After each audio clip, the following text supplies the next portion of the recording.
Guys, what is going on? Happy Friday. I'm in a freaking, alright, bro, joyous mood. That's so corny. Joyous. But, okay, so for those of you who don't know what I do, I run a hockey media business. We do like photography, videography, recruitment films, etc. Today, I finally got the chance to talk to one of the bigger hockey creators. He does very well for himself. He has a very large platform, shoots some high-level teams, and I got to talk to him, ask him some questions. We were on the phone for like an hour. Super genuine dude, super awesome. He was not holding anything back. He was just dropping like all of his knowledge bombs. And those are the kind of people who like they win. They win because they do not have a scarcity mindset. They're not afraid to like tell you like their secrets. Like you think that people who are more successful than you would try to hide stuff from you. That's the complete opposite. That is the complete opposite. This dude was telling me everything. He gave me so much good advice. It was awesome talking to him. We have worked with him in the past, like done some freelance stuff for him. And he said that we should be expecting some more stuff in the future. But yeah, that was great talk. It's taken me so long to get on the phone with him. He's a busy guy, but I finally did get to talk to him, ask him some questions. And I guess I'm just going to talk about some key takeaways I had. So first of all, one of my main questions was like, what's his business model like? Because for this kind of business, it's a little bit different than if you're selling fitness or if you're selling a product or like a marketing service or something like that. I tried warm outreach. I tried cold outreach. I tried ads, etc. Well, ads, I can't say too much about ads because I tried ads like twice, so I can't really attest to that. I haven't done enough reps to say if it works or not. But warm outreach didn't really work. Obviously, if warm doesn't work, cold's not going to work. It's not that it didn't work, but it didn't work as well compared to like word of mouth and just like inbound and repeat customers. Because once I stopped advertising, we started doing better. The first 3 months of business, 3 months of this season of business, this is what I really consider when I really started to like run the business. Like September, August through October, let's say, I was sending like 50 messages every day. Sometimes more, sometimes a little bit less, but on average around 50 every day. Just asking people, just like reaching out, being like, oh yeah, we're trying to expand. Like, do you know anyone who'd be interested? And I think that really took away from our brand because we started with asking, right? So I'm like, all right, this is not working. We maybe got 3 customers from outbound messaging. The rest came from inbound, which I'm like, okay, so like, why am I putting all this time of my day into this when I could be focusing on creating a business that generates its own leads, right? So whatever, that was kind of a long way to wrap around, but I stopped advertising, like stopped sending warm outreach in November, and we did like double, not 3x what we did in October and November, and then around the same in December. We didn't send a single message besides follow-ups. So that kind of taught me, I'm like, okay, in this kind of industry we're in, like asking people to get you business is not really going to work. You have to like picture it like a freaking thing of I'm trying to make a good analogy, but I'm struggling. Like a thing of like branches, not leaves. A pile of leaves. What's going to happen if you light a match and throw in the pile of leaves? You might need a few matches, but it's probably going to set on fire and probably going to spread, right? So that's kind of the way I think about it is when I stopped advertising and started really focusing more on the quality of the service that we provide, which, I was doing that at first, but once I realized that we weren't getting a lot of customers from advertising, I'm like, okay, if they're coming to us, it's because they think our stuff is good. So let's just make our stuff 5% better, 10% better. Which I do still think there's things that we kind of lack on from just the quality side that there's always can be improvements. But that's something I kind of really focused on, and then we just started getting more word of mouth. In this particular business, like, word of mouth spreads like a wildfire. So when I was talking to this guy, I was asking him, I was like, so like, how do you get your customers? He's like, they come to us.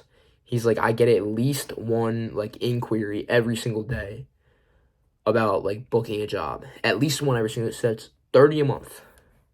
So if I multiplied 30 by my average sale, I'd probably making a whole lot more money than I am right now, because our average sale is kind of high. It's not terrible. So that was kind of like eye-opening. He's like, you basically just have to, he's like, do as much as possible. Go to as many events, tournaments, etc. Rep your brand. Put your all into, actually, that's another point. We'll get into that later. But just like, show up to places, and then this team will tell another team, and then they'll tell like the school board of directors, whatever. He says that he gets every single customer for word of mouth. Like, he doesn't do any advertising, no promoting, no nothing. He did admit that that was kind of like a flaw on his end, that if he did do more of that, he would probably grow way faster. But he gets all of his customers from the content that he makes, which is like kind of mind-blowing. Like, I don't know a lot of other business models where you can get free customers like that, like consistently and reliably. Like, that's insane. So that's definitely something that I took away from that conversation, is that like, keep doing what I'm doing and keep making it better and do more of it. So I was kind of questioning after, like I talked about in yesterday's video, how we made $40 less this month than last month. I was kind of questioning, like, maybe I need to do more advertising. And taking away from that conversation, I don't think that's the answer. I think that would maybe hurt. Because, trying to get customers in a way that's like salesy is going to turn most people away, to be honest. In this specific business model, I'd say. I mean, obviously, like, it would work, but it wouldn't be the most efficient way for me to get customers. So that was a big takeaway. Another one was that, like, like I said, we've worked with this guy before. He said, don't be afraid to, like, work with your competitors. Like, don't think of competitors like competitors. Try to build, like, a network with them and help them help you. He kind of referenced how, like, people in the fitness industry, will collaborate with each other, and the video will blow up. Like, they'll all work out together and film a YouTube video. It'll just blow up. It's, like, a better way. You can leverage both audiences that way. So that's kind of what he said when, he said he's had people that turn him down. They're like, oh, I'm good by myself. And he said that those people don't really get anywhere. My hair looks fucking ridiculous right now, bro. Like, I need a haircut. Hold on, I'm gonna grab a hat real quick. Yo, is this Steve's or what? This is ridiculous. I can't believe I haven't worn a hat like this since I was like good at hockey. Like 12. Just kidding. I did okay last year. Alright, can I get this thing set up? Bro. Alright, sorry for that terrible little intermission, bro. Ooh, look at the wings, bro. Oh my. Yo, I got a big forehead. This might be the resolution for the videos until I get a haircut, because that was brutal what was going on there. What was I talking about? Shit. Oh yeah, don't think of your competitors like competitors. Like, obviously, you guys are kind of against each other, but at the same time, like, if you can be with each other, you can just be a more powerful force. So, like, I never really had the problem of thinking of competitors that way. I am also trying to do what he's doing, like build a freelance network so I can cover more events, expand to more places. So, but that was just a nice reminder, I'd say. He also brought up, I know I've talked about this in past videos, how for this new brand, wow, I can see so much clearer now. The hair is like not above my face. For the rebranding, I want to make myself kind of the face of the brand. Not in like an egotistical way, just to like, so someone can associate the brand with a face. Like, that's very important. And when he was talking about the biggest hockey creator, in his personal opinion, in his eyes that he sees right now, that person is the face of their brand. Like, they post themselves frequently. They're just on their Instagram story, just talking, like every couple hours or so. And he said that that's how you really build a big brand. And, there's obviously positives and negatives to that, because he's like, then you're going to go to a hockey rink and get absolutely, like, mobbed every time people see you. I don't personally see that as a terrible thing. Like, that's just more ways to grow the brand. Like, sure, I can only imagine that fame will get frustrating at some point, but I think if I put myself out there as the face of the brand, it's going to grow a lot faster. Like, he seemed to think that that was the exact like catalyst of most of the people that do really well in this industry is they show themselves on camera, they associate themselves with the brand that they have. So that was kind of just like reinforcement of like, all right, I need to get on this, like making myself the face of it, like ASAP. Not until I get a fucking haircut though, because I look even worse in this hat, but whatever. At least I can see.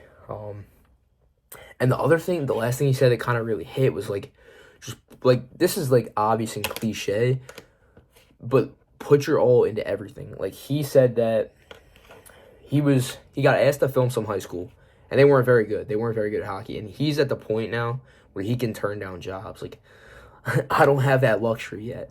I'm obviously not gonna sell myself short, but I don't really get to choose who I work with yet. Like I'm not gonna, whatever. So he said that they weren't the highest level of hockey. He's like, he kind of just felt like, eh. And he ended up filming them. And guess who the kid who hired him's granddad was? Gary Bettman. For those of you that don't know, he's the commissioner of the NHL, right? So he was getting paid very well, consistently working for them. And then he got the connection to film the Fenway Park game that they played in, like a high school hockey game at Fenway Park, like a Winter Classic type thing. So he just said, like, never underestimate the job that you're doing. He's like, even if it's like a shitty JV team, like just film them, edit them. What am I saying? Film them, edit. Create the same experience as you would for like a top tier AAA team. Like make it as fantastic as possible, because that's just you never know what one job can produce in terms of other jobs. So like I think the main thing that I really took away from this was just word of mouth. Word of mouth is everything. Produce high quality stuff and people will talk about it. Make yourself known. He said that he had USA Hockey Scouts come up to him and be like, yeah, we watch players' clips from your content.